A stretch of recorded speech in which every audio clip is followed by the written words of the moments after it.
Picture a cardboard box arriving at a farmhouse in Nebraska in the autumn of 1947. Inside, wrapped in brown paper, is a genuine United States Army gas mask. The same rubber, the same charcoal filter, the same design once strapped to the chest of a soldier crossing Omaha Beach. It didn't come from a military depot.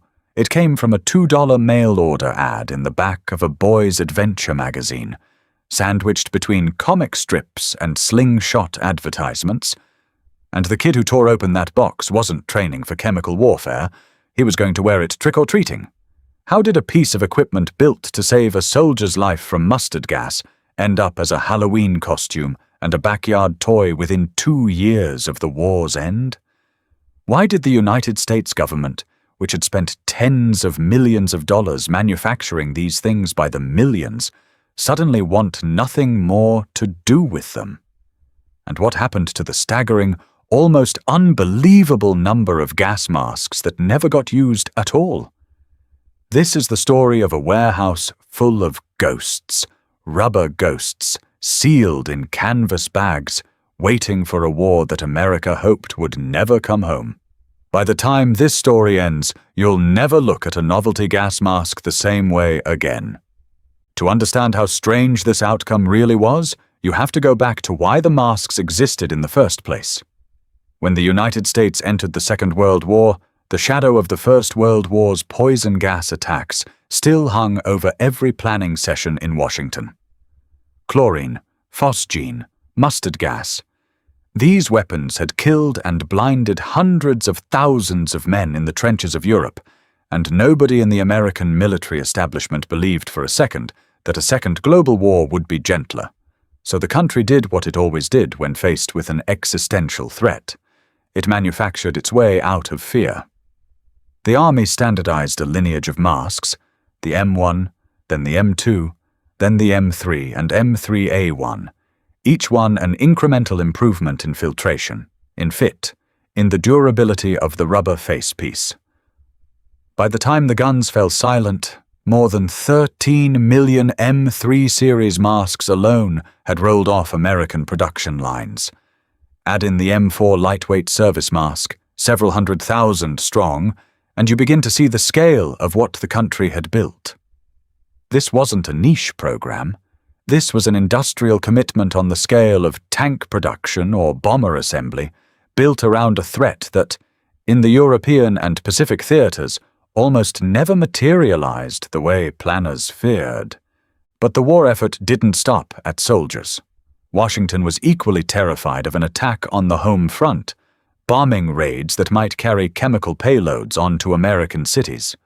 So the Office of Civilian Defense commissioned an entirely separate mask, designed by a chemist named Randolph Monroe, meant for ordinary civilians rather than infantrymen. The government set aside nearly $30 million just to get this civilian mask into mass production. There was even a smaller version, a single round eyepiece design, built specifically to fit over a child's face. Somewhere in America, factories were tooling up to protect toddlers from a chemical attack that intelligence services in Washington considered a real and present danger. Air raid wardens drilled schoolchildren on how to don them. Civil defense pamphlets showed illustrations of families sitting calmly around the dinner table, masks on, as if chemical war were merely an inconvenient interruption to supper. An entire generation of American children grew up rehearsing for a poison gas attack that never came. And then, almost overnight, it was over. Germany surrendered in May of 1945. Japan followed in August, after 2 atomic bombs made every other weapon in the American arsenal look almost quaint by comparison. The chemical war nobody used had ended, and America was left holding millions of masks built for a fight that never happened. Factories that had been running around the clock producing rubber facepieces and charcoal canisters simply stopped. Soldiers began coming home by the hundreds of thousands, discharged, decommissioned, no longer requiring the equipment that had been issued to them. Depots across the country, from Georgia to California, found themselves stacked floor to ceiling with crates of masks, nobody wanted, nobody needed, and nobody was quite sure what to do with. This was not a small logistical hiccup. This was one small corner of the largest disposal problem the United States government had ever faced. An entire wartime economy, built to produce tanks and rifles and gas masks by the millions, suddenly needing to shut itself down without collapsing the nation's finances or its labor market in the process. The numbers involved in the broader surplus crisis were almost incomprehensible. Aircraft, trucks, weapons, uniforms, medical supplies, and yes, gas masks by the millions, sat in warehouses and open-air storage yards, deteriorating in the elements, while bureaucrats in Washington argued over what to do with them. The government created an entire agency, the War Assets Administration, whose sole purpose was untangling this mess, deciding what got scrapped, what got sold, what got donated, and what simply got left to rot. Somewhere in a filing cabinet in Washington, someone had to make a decision about millions of rubber gas masks, and the decision they made would end up in magazine ads aimed at teenage boys. But that decision didn't happen in isolation. It happened alongside furious debate over nearly every category of surplus material the country had accumulated. The debate inside the War Assets Administration and the various army disposal boards was not simple. Some officials wanted military surplus destroyed outright, worried that flooding civilian markets with cheap army equipment would undercut domestic manufacturers who were trying to convert back to peacetime production. Others argued the opposite, that the government had already spent the taxpayers' money manufacturing this material, and destroying it now would be an even greater waste. Economic advisers pointed to the sheer glut of consumer goods America needed after years of rationing. Returning GIS wanted camping gear, work clothes, tools, anything practical and cheap, and army surplus fit that need perfectly. Meanwhile, military officers worried about liability. What happened if faulty, aging equipment ended up in civilian hands and someone got hurt? These competing pressures played out through 1946 and into 1947, as the War Assets Administration held public auctions, ran newspaper notices, and increasingly turned toward bulk sales to private surplus dealers who could absorb enormous lots of equipment at a fraction of its original cost. Every gas mask, every filter canister, every canvas carrying bag became a line item in a vast and often chaotic liquidation sale. This is where an entire industry stepped into the vacuum left by the war's end. Long before World War II, a Scottish immigrant named Francis Bannerman had already proven that surplus military equipment could become a business empire, buying up Civil War-era rifles and Spanish-American War leftovers by the tens of thousands, and reselling them out of a Manhattan storefront that eventually swelled to 7 stories tall.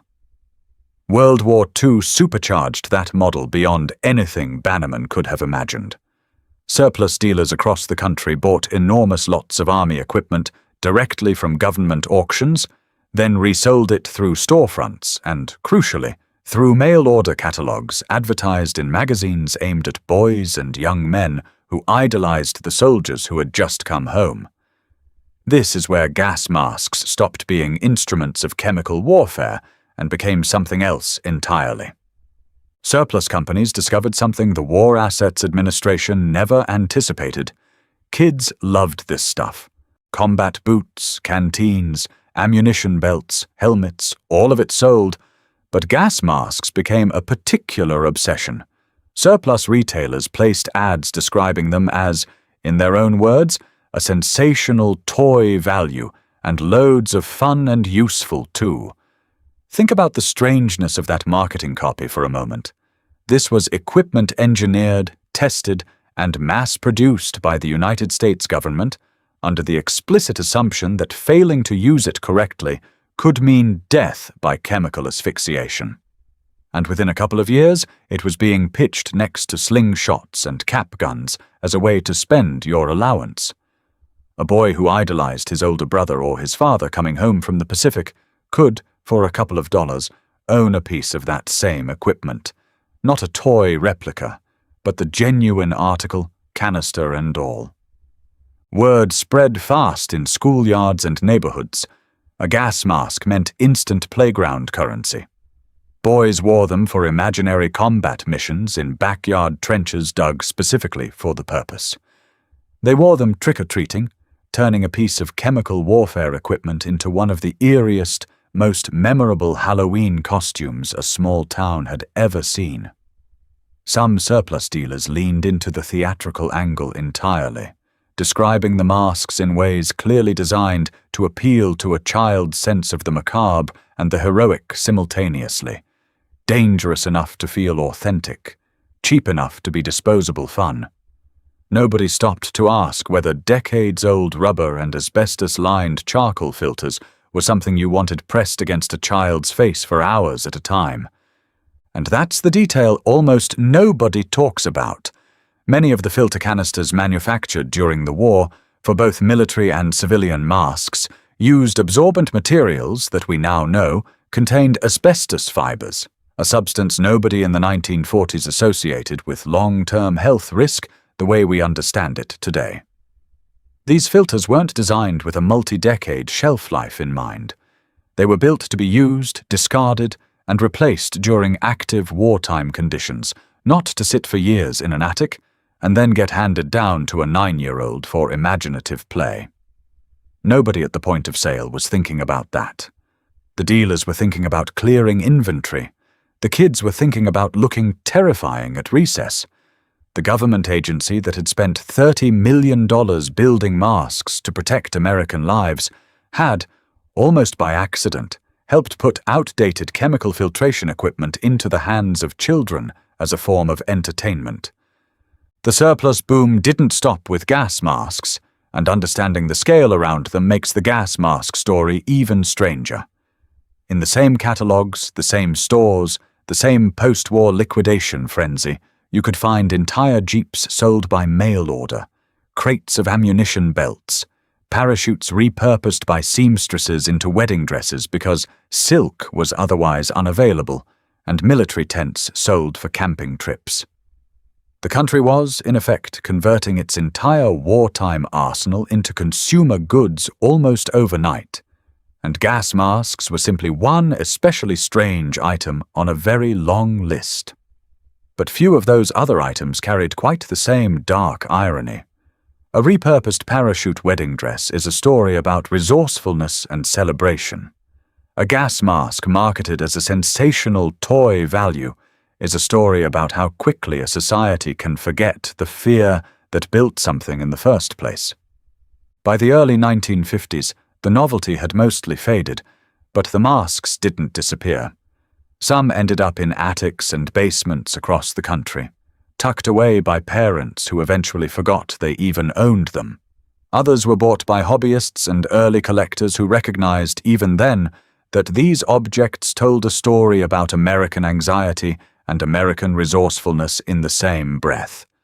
Army-Navy surplus stores themselves became a fixture of small-town America for decades afterward, their bins still occasionally holding gas masks well into the 1960s and beyond, alongside canteens and duffel bags, as the post-war surplus boom that started with World War II leftovers rolled directly into the Korean War and then the Cold War, each conflict adding its own layer of obsolete equipment to the same second-hand ecosystem. Which brings us to the secrets almost nobody mentions when they tell this story. First, the sheer diversity of gas mask sizes manufactured for children specifically, designed under the assumption that American cities themselves might be gassed, represents one of the most chilling pieces of civil defense planning most people have never heard of.